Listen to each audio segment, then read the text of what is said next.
Dalam gelaran razia rutinnya jajaran petugas Polsek Lubuk Linggau Selatan berhasil menangkap 4 orang yang diduga sebagai tersangka pelaku kasus pencurian hewan ternak jenis sapi di wilayah Muratara berinisial S, DN, AH, dan A.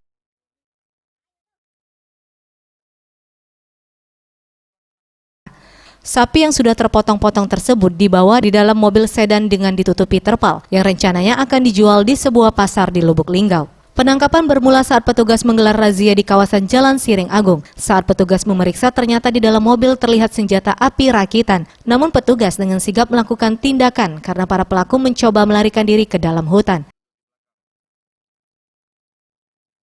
Dari tangan 4 pelaku, petugas berhasil mengamankan senjata tajam, senjata api rakitan, serta 2 amunisi dan daging sapi yang terbungkus terpal di dalam mobil sedan. Guna mempertanggungjawabkan perbuatannya, kini para pelaku diamankan di sel Mapolsek Lubuk Linggau Selatan untuk proses hukum lebih lanjut.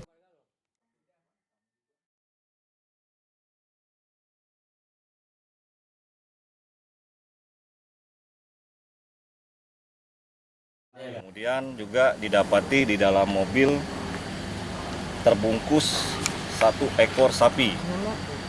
Jadi posisi sapi dibungkus di dalam terpal warna biru.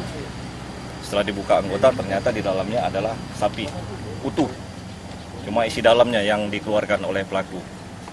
Nah, melihat hal tersebut, anggota segera mengamankan para yang diduga tersangka pencurian hewan dan juga sebagai pemilik senjata api kecepek arus pendek beserta barang bukti yang lain diamankan oleh anggota ke Polsek Lubuk Linggau Selatan. Tim Liputan Sriwijaya TV.